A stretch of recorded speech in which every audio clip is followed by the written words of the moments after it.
This is the weekly roundup presented by the Conversation Project, and I am Jay Cleveland Payne, and I have 12 stories to present to you here. Stories that caught my attention based on your engagement with our Conversation Project feeds from past week on Facebook and X. That time frame, Friday, February the 14th through Friday, February the 1st. Now we're talking Mitch McConnell, some iPhone 16 news, and Barron Trump. Although we're actually talking about someone who got in trouble for saying some words about Mr. Trump, this Mr. Trump, and of course, well, none of the stories from 12 will present here. These are all stories that are refreshes or replays or readjustments to things that happened throughout the past week that we discussed inside of things you might have heard our daily news show. So we'll tell you more about the daily news shows and how these stories came about. These are 12 stories that caught my attention that we need a quick update for or just revisiting just to say, hey, this happened. This is for the ending February the 22nd, 2022. And we'll get to those stories this minute. Remind you right now that our new sponsor for this program and all weekend stuff is Ground News. Go to our website. This is conferenceproject.com. That's Ground News. Click on that one. You get a affiliate link that allows you to get 40% off its total Vantage plan, getting all the news you can from Ground News. So explain deeper in detail how Ground News works and the great sources we use every day here as well. Also remind you that our website, this is conversationproject.com, and our email address, conversationinbox@gmail.com. More explanation to those in a moment, but you can check us out on our website or email me with your comments, complaints, and concerns as they come by. 12 stories, as I said, no particular order throughout whatever. They're not by date order, not by ranking order. They're just this is how they sort of literally came out. Sometimes they don't even make any sense how I ordered them. So 12 stories that were picked as extra conversation that we need a little extra conversation for today. Let's start off with the big this is the biggest story of the week, although so many major happenings happened this week. The biggest story of the week was dealing with the Four Nations tournament in NHL, the hockey tournament, and the big win by Canada, 3-2 in overtime. And that allows us for headline number one, Justin Trudeau joked about Trump over Canada after Canada defeats the US in Four Nations final. In the thrilling conclusion to this Four Nations face-off tournament, Canada actually edged out the U.S. 3-2 in overtime. The decision goal came from Connor McDavid, who people say is the best player in hockey, so Canada's happy to have them, securing Canada's first title in this competition, very first one. So it's not the first annual, it's the first, as Pete been told. The final match took place at Boston's TD Gardens, drawing interest from the world, and specifically from the two nations involved, USA and Canada, with the fierce rivalry that began in this hockey world a few weeks ago as a tournament was into it, but in the trade world, about a month ago. Now, Trudeau couldn't resist a little jab at Trump's expense after Canada got that win, and Canadian Prime Minister took a playful swipe at Donald Trump, standing before reporters, grinning like a guy who just found the extra fry at the bottom of his bag because he was happy. He quipped about the win in a way that really set social media ablaze. A pretty simple joke. Basically, you can't take our country and you can't take our game.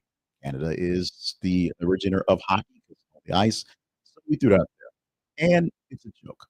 It's a simple joke. If you've heard me in other venues before, you know I have things to say about Donald Trump and his ability to not take simple jokes. And that's basically what I want. But this actual game and the actual joke obviously was not about hockey. The subtext going back and forth with a battle between the two nations as USA is basically throwing its weight around all over the place as the goop on the ice. And Canada's just kind of like, I'm just trying to. But the subtext, how Canada is screwing the United States with all illegal immigrants. So the U.S. is doing all sorts of things. Terrorists are also doing the whole 51st state thing. A lot going on there. So game was a game. The game was one of the most exciting adventures in sports in a long time. NBA tried to do something similar, but they didn't quite get the gist of it for the one day, one set of tournaments. But essentially, all All-Star games or all leagues are looking at a new blueprint to follow going forward, making it a bit of a tournament, making it because so many all the games here in the States are international, make it work that way. And if you got a little trade war going back and forth with your neighbor, I guess it gets all the more exciting. Headline number 2 for today. 26-year-old MAGA influencer claims she gave birth to Elon Musk's third child.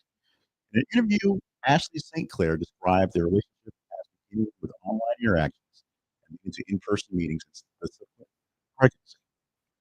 26-year-old MAGA influencer dropped this bombshell in an interview, that sounds like fan fiction, but everyone involved directly says it is real. This and Elon hadn't actually disputed it yet. According to her, she had a secret relationship with Elon Musk that started online. They met and ultimately had a child via IVF. So that's an important factor there. So after the child was born, about 5 months ago, there's been no contact, no talk, no nothing. She says Musk wanted to keep everything hush hush for safety reasons, even leaving her in isolation during pregnancy, and actually not even signed up for birth certificate. Let anyone know about this. And it's caused all sort of questions, concerns about Elon Musk, who, if this is true, if this is real, this would be his 13th child with the fourth woman. Um, I would say, as we know of. Oddly enough, most of these children are born via IVF, and it's a really deeper sort of discussion on Elon Musk going forward.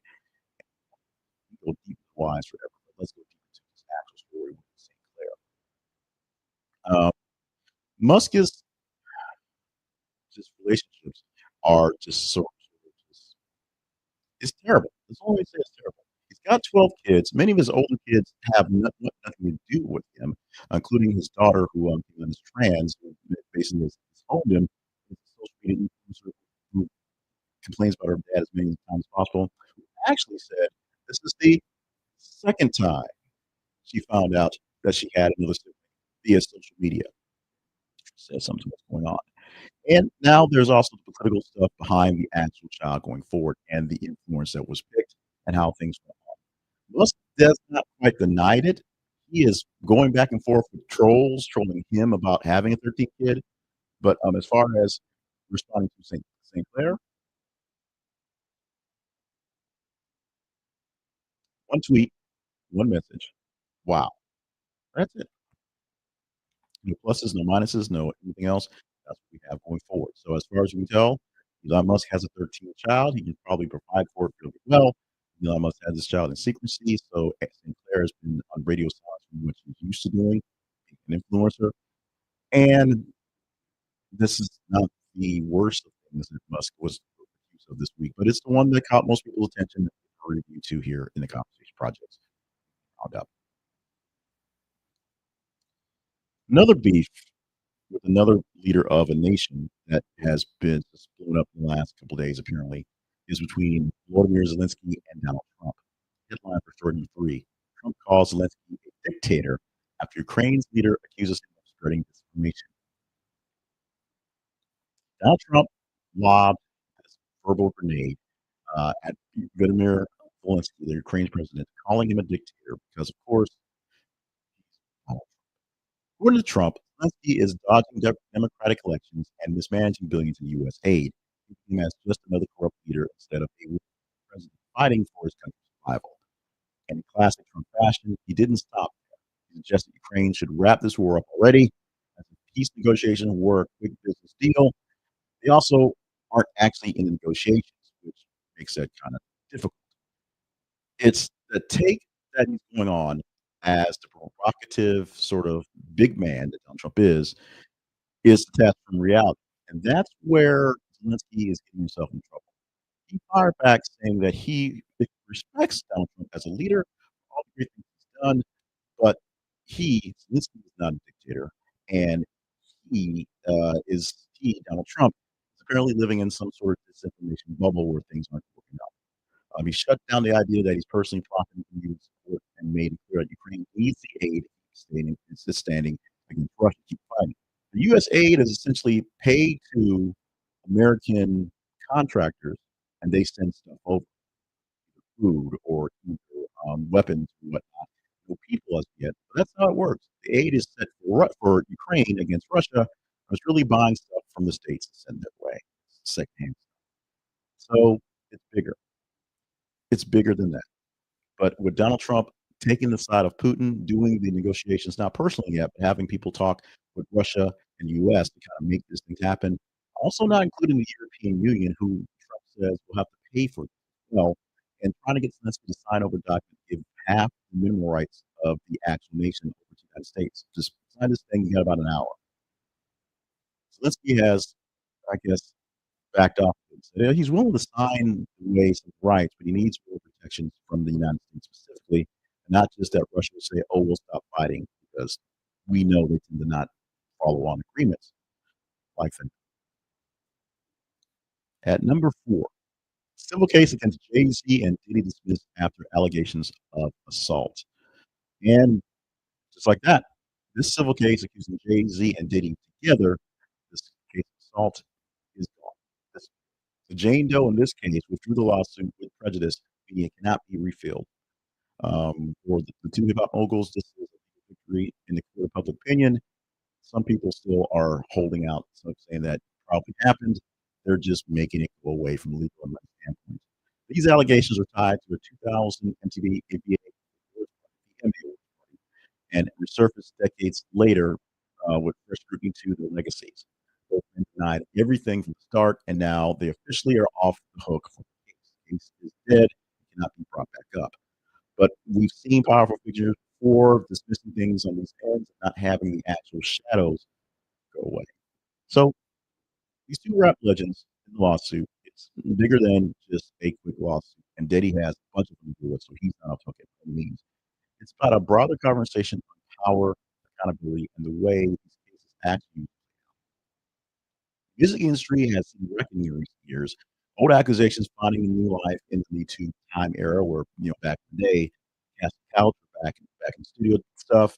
It's just what happened, how people got ahead of things or got away with things. But some believe that the Jane Doe's decision was causing the lack of evidence. In this case, if there were enough to actually push this one, it would have seen the light of day. But the Jane Doe is filing essentially a lawsuit, jumping on the bandwagon, taking some little thing they should push, thinking she could get a settlement out of something to keep things quiet, especially from Jay-Z's side, because right now he's got no issues. Diddy's got plenty of issues. Either way, Jay-Z and Diddy are walking away from this one legally unscathed, but the whispers of what may have happened aren't going anywhere. Let's go to our next at number 5. European leaders are holding emergency meetings over concerns that Trump has isolated key allies. Now, this is the story we're talking about. Instead of Pete Hegseth um, taking the European Union to war to the wood in a speech that's basically saying how they are the problem. They are backing away from conservative values and not really engaging with the folks within, letting people who are having valid thoughts and values have their say.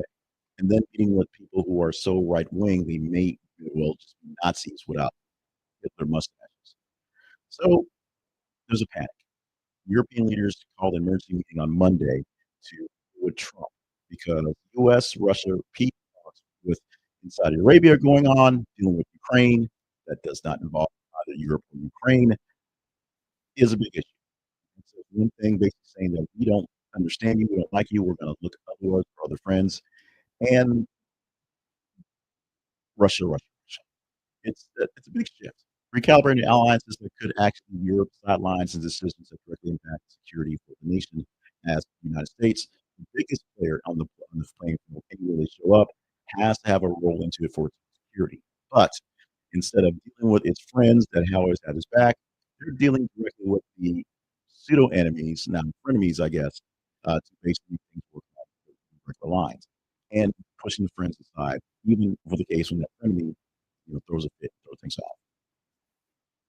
Leaders in Paris, Berlin, and beyond just aren't looking at this single meeting. They're looking at more bigger deals, more bigger alliances, more things where they will marshal their own forces together and ironically call for a ending to me, which Donald Trump had his way, is fine because he thinks the Europeans are cheating us out of NATO anyway. That's what the stakes are right now. The biggest issue with this is how NATO nations work and what's happening. Russia says it's kind of worried about NATO being so close. Those guys, they're NATO. They're too close to our borders. What's going on? The big difference is any nation that's Russia never really threatened. They were either former European nations that were freed of of the Soviet Union run her, and then came up, because they wanted the resources, and they've never fought back. No one's attacking Russia. Literally, no one's trying to fight Russia. Yet Russia has invaded Ukraine twice in the span and don't want to give back any land they captured this time because they actually believe that Ukraine's a part of Russia's Soviet Union, and it really is a large for Russia to retake the Soviet Union area because Putin wants to be the harbinger of things to come and rule over what was once the Soviet Union again. That's what we're looking at. That's what Donald Trump is essentially saying he's okay with. But that's not what the Europeans are seeing. They're seeing an aggressor for aggression's sake, just aggressive, which is not a real word, I don't think. Do what they can to kind of not just say rattle sabers, but actually be in the fight to fight. Just fight, like Johnson, I guess, Saturday nights for fighting, apparently. It is what it is. It's gonna be what it's gonna be, and the Europeans gonna make sure they do what they have to do on their own, even if us, US, are back in. Story number 6 changed a little bit, and the story number 6 is something we've actually covered. I think we've actually covered it in the weekly roundup a few times. Popped in here at least twice because I thought it was 2 different stories, and maybe a third time because the third story was about the whole basketball. But the NYU college Republicans president had to resign after her controversial Barron Trump remark, which isn't controversial. It's just people are literally doing what they can to bow down to the king. Well, bring the king back, I think what he said. So the word is odd, and that's what's got her out. Emily Walker, I've had this Caleb. Emily Walker from this article, hopefully the right name is here from the word, resigned after sparking a firestorm with her remark about Trump. She says she was misunderstood and she was not insulting him, but pointing out how the media and the campus observed his presence.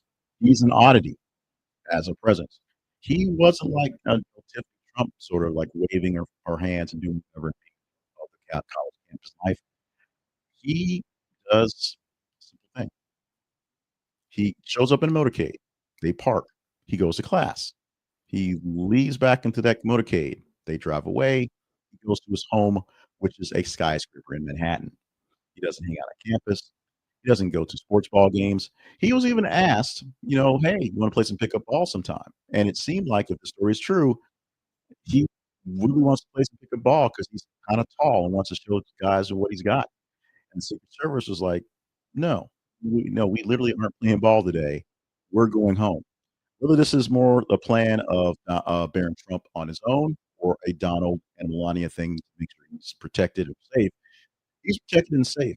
This guy is the most protected, safe person in the world, and no one speaks an ill word of him. The fact that this young lady called his presence an oddity because of the nature of being in college is what got her dismissed from the actual position. Now, she's one of a handful of people at this very liberal university in the college Republicans. She says now she probably should not have resigned, just whatever. But the national organization was essentially pushing for her to move away. They're actually hoping that Barron Trump will just kind of come in as the prince being chosen to come in and take over that gig there, be a bigger part in politics. Donald Trump has said that Barron Trump, was a big part of the youth vote, actually telling his father where to go, what to do, what to say, and where to be involved for younger people. The other young Trump's only 17, um, and yet he rarely speaks. I don't think we've heard his voice. Just like the joke about they had once on with Gilbert Gottfried Free being pretending to be the voice of Jared Kushner because nobody actually knew what Jared Kushner talked about because you never seen him actually speaking. It's the same thing here. But the remark by Walker, is an example pretty much of everybody turning their heads and turning everything into media spectacle in a sense when it comes around Trump. They ignore it or it blows up or both. This is a simple, an interesting thing that you went by. Conservatives went to fiercely defend Barron Trump for being a kid that doesn't hang out in college and still remaining an enigma for being a kid who doesn't hang out in college. We get bits and pieces, but we don't get the full story because he's not ready to do that, and it should be that way. He should be left alone just like other college age kids should be just like the Obama kids when they were still in high school should have been left alone and weren't. We're not seeing the reasons why. This is the case where conservatives are really trying to love their leader and protect his family, but the, liberals are like, "Okay, you guys wanna talk, that's fine." But the conservatives need some way to show they love their leader and protect his family. So molehills for mountains, mountains for molehills, dust ups, these things are going to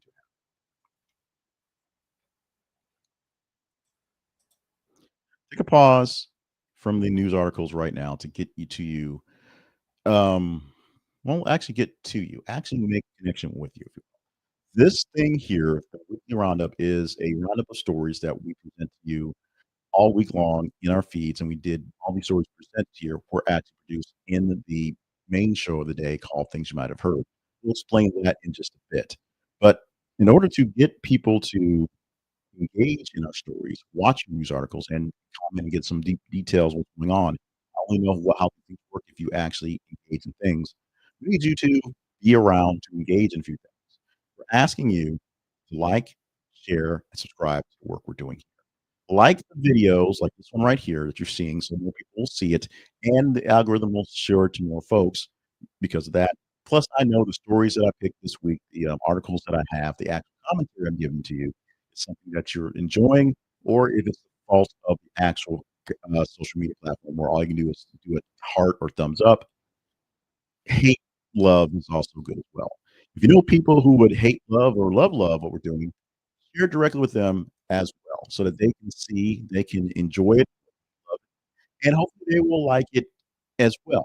Now, if you're not subscribed to our stuff, either this thing here on YouTube, X, and Facebook, broadcasting live or in a replay whenever you get to it, or on our TikTok page, or one of our email newsletters, or in the audio podcast, go to our website.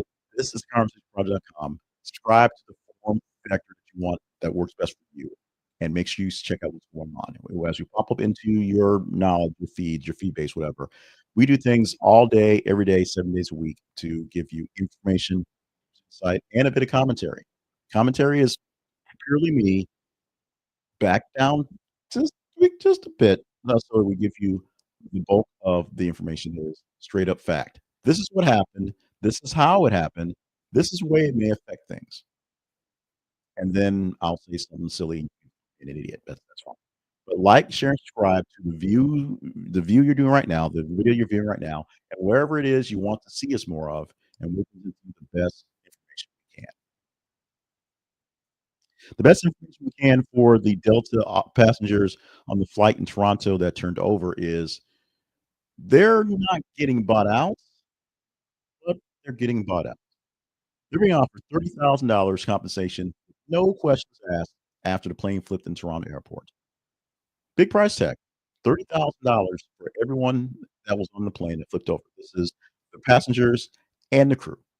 Fine print, no waivers, just the money with the option to sue still on the table. It's a bold move and honestly unheard of in the airline industry where the big thing is to basically wrap your arms around the issue and then pretend like nothing happens. And payouts usually come with a lot of negotiations and a whole bunch of NDAs. But this is about trust, as Delta is trying to get ahead of some PR issues that this plane and other issues could cause. So they're paying money up front, allowing you to get money on the back end if a lawsuit is necessary. So if you're on this plane, $30,000 may make you feel a little better about what happened there, but won't erase it completely. So you may still want to get into this class action lawsuit. It's strategic, as we said. A single lawsuit could cost Delta millions, and 76 passengers and 4 crew members, all suing lawsuits, maybe billions. The airline is playing defense before the battle even starts. Bigger question is how the plane flipped in the first place. What was the cause of the actual crash? What's the was it pilot error, mechanical failure?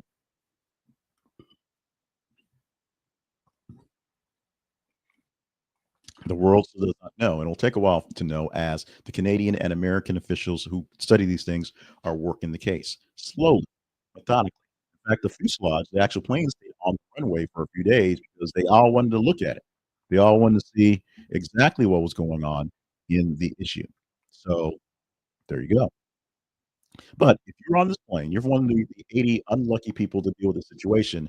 Your luck got a little bit better for the moment with a bit of a payout to go to yourselves and the chances to in the future.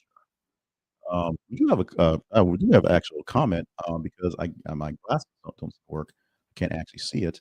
Um, Delta stock has dropped after the crash as well. Yes, it has, because that's what happens when you run into things, your stock drops. Let's move on to the next story. This is one that I knew was gonna get some attention. I didn't understand how big of the attention it was gonna get from you guys. You guys love you some A$AP Rocky, or maybe you love the fact that he's with Rihanna and that's what's the thing, but the court case, the gun case for A$AP Rocky came to a head, and the thing that really cheesed me out about this is the headline we have, "Jury reaches verdict in A$AP Rocky's gun assault trial." For about 8 hours, no one was willing to put in the, make it less than a clickbaity tease. No one was able to put in the fact that he was acquitted, period. That's what it was. No, everybody wanted to get everybody to click the article, which I guess is fine. Not guilty, as the jury says. As I just said, after weeks of courtroom drama, A$AP Rocky, whose real name is Rakeem Myers, can finally breathe a sigh of relief because he is done with this trial. Not guilty. He knows how close this was to actually not coming out this way, with a report, saying to the crowd, "Thank y'all for saving my life," visibly shaking and wrapping his arms around his family and Rihanna, of course, his children, who was based there every single day in court. And his relief, the weight of being relieved of it was so real. It was a gun charge, but also freedom and his career and his future. It was something that looks good for Mr. Rocky forward. Court transcripts will show that everything was on the up and up, everything played out well, and even with the acquittal, scars of trial don't fade overnight because legal battles are still gonna follow him for years. From Sweden to LA, basically dragging his name through the mud because of the one charge. Now, the charge was on, uh, essentially, the big charge was essentially he held a gun at someone and shot it, and the gun he said it was holding was a prop, and they couldn't even find it, which is basically how he got off on this one. It's just they couldn't find any weapon, real, fake, or imagined. They had to let it go, and having the support of friends, family, and a global team around you makes it work out. So, this is not just another story. This is a story of a man, father, his partner, a man fighting for his life. His partner, Rihanna, was there every step of the way. His family was there as well. He has to now move past this. He has to now see what's going on. And does the industry think that A$AP Rocky will be a risk? Chances are the industry thinks A$AP Rocky is straight up money as long as he can produce something that's valid and good enough. So my guess is there'll be a new diss track for A$AP Rocky coming out fairly quickly. New album is fast. They can drop it on the instant in the Spotify, and this one will be a happy guy who could have had a very, very bad one. So far, the endings aren't complete, but we do have the numbers, and they are growing. West Texas measles outbreak grows to 100 cases, including some vaccinated individuals. I had to rework that thing. I don't have the actual numbers. The last thing I actually had that had numbers was nearly 100 cases, about 90 cases in West Texas that were ones that were out there. Low vaccinations are the problem. But there's a twist to this. 4 people who say they were vaccinated caught the virus. So it's not 100%, 100% effective. Well, it doesn't save you 100% from it. It's about 97 point some percent actual effective if you get both doses. If you get the first dose, it's about 96. So you can still get the measles, and it's usually a mild case where it kinda goes away. These people apparently have pretty good cases, which is what the anomaly going forward. Health officials are scrambling to verify the immunization records from everybody, including folks that were close to see what's happening. And measles was sort of like a ghost specter that you heard in history books. In fact, many people who are now in charge of treating the disease there in West Texas had never actually diagnosed the case because, for all practical purposes, it was killed in 2020 based on so many people having vaccinations or before prior to that. But as people started going to the unvaxxed route, less people had protections, and then when one thing to do with here, a large part of the Mennonite community there in West Texas is who's being affected. These are people who tend not get these vaccines anyway, but they have them. They do also meander with the population, so there's the risk there. Other officials are practically begging parents to take this seriously, but where information spreads and people are worried about vaccinations causing autism and other things, some people aren't buying it, and you're viewing buying it based on how you wanna take that. For the 4 that were vaccinated, if confirmed, they'll raise some questions on just how effective the actual measles vaccine is today, but it is a big mystery going forward for them in particular, but the mystery is pretty simple for measles.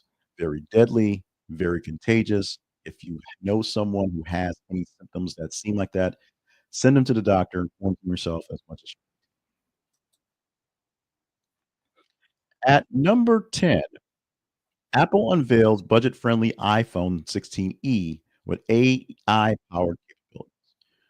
No one saw this coming because an affordable iPhone means a pretty cheap thing that is just looks like an iPhone, but it just for purposes of making you seem like you have something, you got that. For $599, not quite $600, the 16e is coming out this week, and it's gonna bring AI-powered features to the masses without the usual big shocker price for what you're paying for. You're not paying $12, $16 for a phone, only 6. It's a clear signal that Apple wants everyone in this ecosystem, and they're doing what they can to get them in there. You get in there, you get that first taste of AI, and you'll start using it for everything. Apple wants to do it. It's also maybe a way for people who are Android green bubbles stalwarts to actually switch over and get out of being banned because a $600 phone might be worth the jump. They don't do cheap phones, that they're doing one now to go forward. They want AI to be accessible to everyone, but no one really knows what that means. AI is a l it's the new buzz phrase that's in everything. When in some cases, it's been in things all before, they just didn't have a reason to say it. And AI, what you think it is and what it actually is are usually 2 different things. But AI is what they're shooting for right now. They're trying to, overtake the other systems with their own AIs. Samsung has one, Google has one, Microsoft has one, going forward, and trying to do what they can to innovate going on. But it also makes it seem like Siri is, old news, you know you know, trash. Now the new hotness is AI from Apple, and trying to basically stick around with everyone else.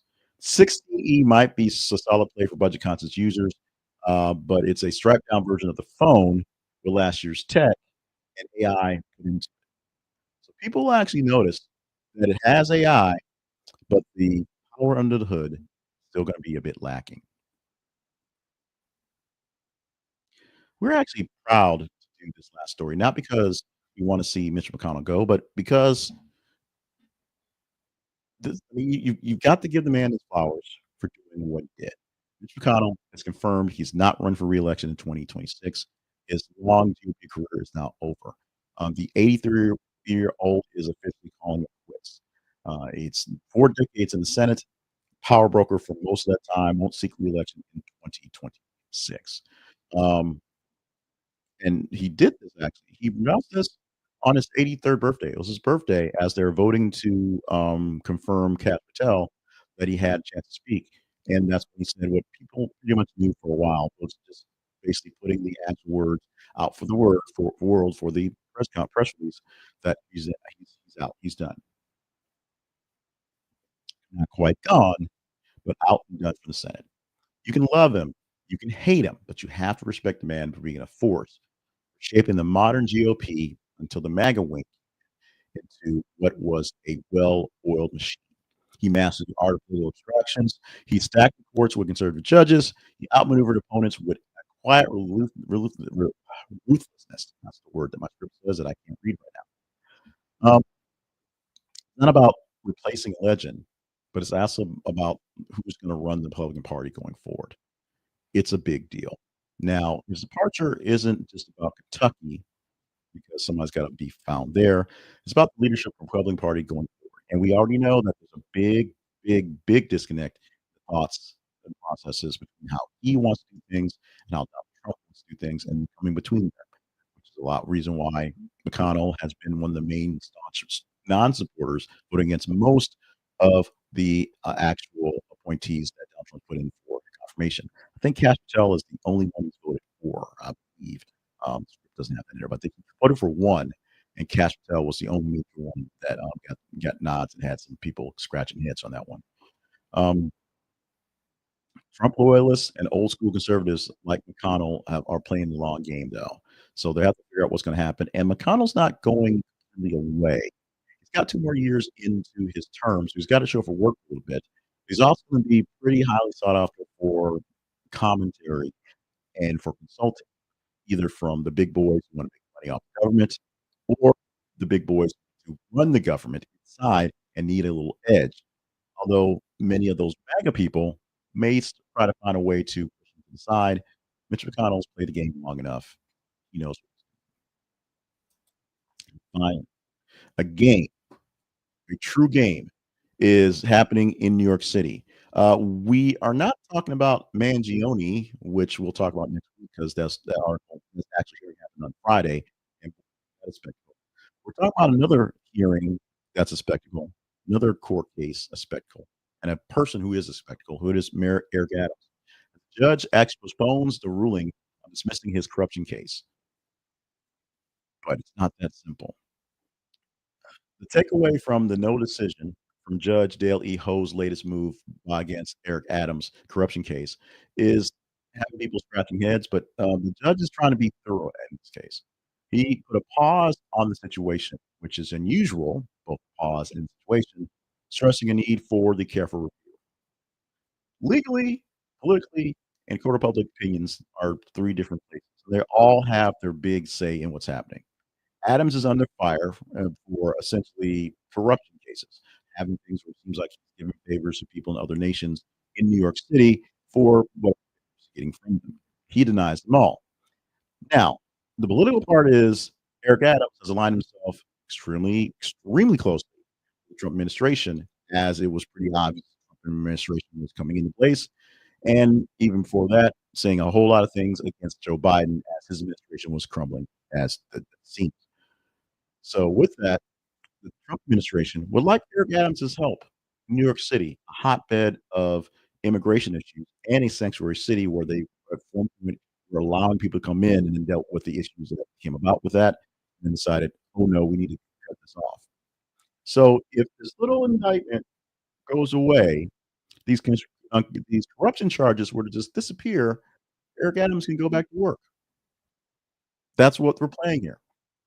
In the meantime, 7 people who were in line to actually fulfill this magical order all resigned as opposed to filling the magical order. The current attorney general or attorney general, attorney for, the district for that part is, the 8th guy down. He's willing to get it done. He's willing to go ahead and do it, but, the judge is like, "Yeah, we gotta look at." They're gonna fast track this regardless to see what's gonna happen, but more than likely, this is gonna go away. It's gonna go away. Trump makes things go away. 12 stories from the past week that we reviewed from you guys reviewing them inside of our feeds. We'll explain how the feeds work and how in a second, but first, a quick talk about Ground News. Ground News is an app, it's a website, it's a source. It's a group of people who, founded on on the thought process of getting more pure news, actual news from where things are going, and going a different route. Not just writing up stories in one place and writing them up in the purest form, allowing you to see all the write-ups in all their forms to understand who is covering it and why they may be covering it in certain ways. Ground news gives you news from all perspectives, from a left-leaning perspective, from a right-leaning perspective, and from the center, from places that are essentially news wires, just giving the bare bones of the news. But they give you a chance to see who's actually covering what story, how the politics and the business model behind those entities may reflect how they're doing stuff, and who's not doing it at all. Now, there's a great feature called Blind Spot, which allows you to see stories based on who is covering them overly and underly. So if there's a story that's being overly covered by the Republican side, you will see all the red side there and no blue side. Same applies for Democratic as well. And you get to see all the sources, whether they are blogs and maybe questionable sources to the more established Times, things like that. You get to see it all. Whether it's a local story, national story, or an international story, they cover it all. They aggregate from all sources, you know, how they're being covered, and so you can from that, you can figure out why they're covered that way. And right now, they have 40% off their Vantage plan, which is their big super plan for all the news they have together. It's what we use to test the stories we have in the Conversation Project. One of the main aggregators we use is Ground News. Go through and see what stories we are missing because they're not being covered hotly by CNN, which scores very much left, and Fox News, which scores very much right. Some things that both sides are hiding from each other and from us. And so we use Ground News to figure out what things are out there. And sometimes we test our hypotheses on some stories that seem a little bit too hot and heavy as they're being presented by one side. We look and see how the other sides are presenting them and see something a bit more nuanced. However, we also do tend to put right-leaning headlines on left-leaning links too, just to freak people out. So we want you to be a part of the News Nerd Nation that uses Ground News and get this 40% off all the plans, including the Advantage plan, by going to our link. This is theconversationproject.com/ground news. This is theconversationproject.com/ground news. You can get in on this great news service right now.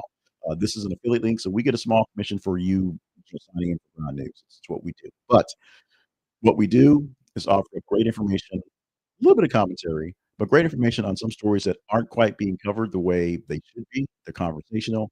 You don't get coverage because other larger shiny objects are out there. Ground News helps with that, helps us with that, and help you with that in your scrolling of your news coverage.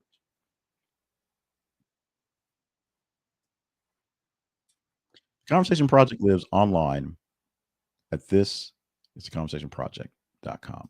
We take this moment every week to take a jump forward and give applause, give flowers, give hands to our partners, people who are giving a monthly financial commitment to help us continue to do things for the Conversation Project. Partners include at the coffee level, Carol Braxton, Kobe Green, and Ellen Kidd for $5. And yeah, the $1 level at Spare Change is Joy Winters. We are hoping that very soon she'll believe you're worth $5. We're also hoping that these other guys will be $20. A pot of coffee level every month is a $20 contribution to what we do. Now, there's also links for one-time donations, and there's also our sponsors page where you can click for more sponsors, and we get a commission from all those guys there. Those are great. But we give lots of love to our partners. They get a little extra insight to what's going on. We send them a newsletter and a video every week of the behind-the-scenes stuff so they can see how things are going, and they have a more direct line to me. Now, our email address is open to everyone and comments as well. So anyone that wants to shout at me, I get the message. We try to reply to as many as possible, but the folks who are partners get direct lines. So if you want to hate, rage, comment to me, want to be a partner for a month, I'm down with that. You can also join as a member via YouTube. Click the YouTube memberships and join there. The tiers there are actually slightly less than what they are in the coffee range. So you're welcome. But they work a little bit differently there. You also get access to some special things inside of YouTube as well. Now, how do we do this thing? The Conversation Project, well, as we said, our online home, our house where we keep our things is at this is theconversationproject.com. Find links to all the things you may have missed and information how we work there and learn more about us there. Our email address is the conversation inbox at gmail.com. You can conversate with me, you can talk with me, chat things up, go back and forth. And if the stories that we're covering are not the stories that we should be, let me know and I'll look to see if we're actually presenting those stories and how close they are to being in the range for presentation. The range of presentation is how the stories get here. Monday through Friday, we produce things you might not have heard. It's a recap of news stories from the previous. instance, because Monday is the weekend, Friday, Saturday, Sunday. Tuesday through Friday, it's a previous day. On Monday, we go through the 90 or so stories we get throughout the weekend. We take top 30 per engagement score. The more you engage in it, better chance to talk about it, and give you 10 in that program. For the rest of the week, it's about 30 stories throughout the day, about 15 stories what we look for, picking 8 from those for Tuesday through Friday. And then on Friday middle morning, afternoon, I'll go through the sheets and go through looking at the stories we actually produced for you might have heard and look at the ones that caught my biggest attention. May have some really big update that needs to be readdressed. Put them out and then whittle them down till we have 12. 12 is just the number we picked for this show, and it is what it is. You can follow us on our feeds on Facebook and X to make sure your vote counts, your engagement counts. Facebook.com/This is the Conversation Project and X.com/TH_conversation to be in on the big show. That the big show is done for the week. This has been the weekly roundup for the week ending February 22nd, 2025. Love you guys so much. Thank you so much for being news nerds, being part of us for this thing here, or when we see it on replays or anything we do. The large number for viewers says we hit 79 viewers live at the show on this Saturday afternoon. So thank you so much for stopping in and talking to us, and looking at us, and um, comments as well. Make sure you're staying hydrated, staying limber and untasked for all the grand things that you are here to do. Life is a marathon. Don't try to make it a sprint. Once again, love you. Mean it. We'll see what stories catch my attention for this show, for this thing next week, and what stories catch your attention to get us into the queue for things I've heard all week long. I bid you adieu. We'll see you